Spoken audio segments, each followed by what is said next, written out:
जय जिजाऊ जय शिवराय. मित्रांनो, आपल्या कितीतरी पिढ्यांपासून असा महापूर पाहिलेला नाही. आज ज्या ठिकाणी पाणी पोहोचलेलं आहे नद्या नाल्यांचं, त्या ठिकाणावरती कितीतरी पिढ्यांपासून पाणी पोहोचलेलं आपल्या तरी निदर्शनास नाही. 3-4 पिढ्यापासून आपण माणसांना पाहिलेलं आहे. एकाही आज्यानं पंजोबानं सांगितलं नाही या ठिकाणापर्यंत आजपर्यंत पाणी आलेलं होतं, त्या ठिकाणापर्यंत आज पाणी पोहोचलेलं आहे. माझं शासनाला एक म्हणणं आहे की 4 पिढ्यांपासून पाणी ज्या ठिकाणी पोहोचलेलं नाही, तरी कितीतरी पाठीमागं दुष्काळ जाहीर करण्यात आली. आज आपण म्हणताय की दुष्काळ जाहीर करण्यासारखी आमची परिस्थिती नाही.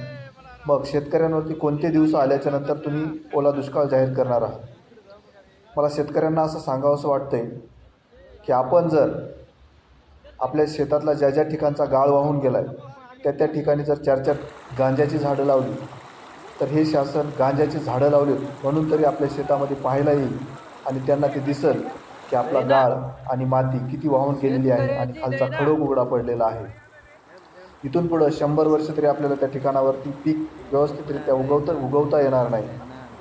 4-4 पानावर आलेलं गांजाचं झाड पाहण्यासाठी शासन आपल्या शेतावरती बांधावरती येईल आणि त्यांना ती जाणीव होईल.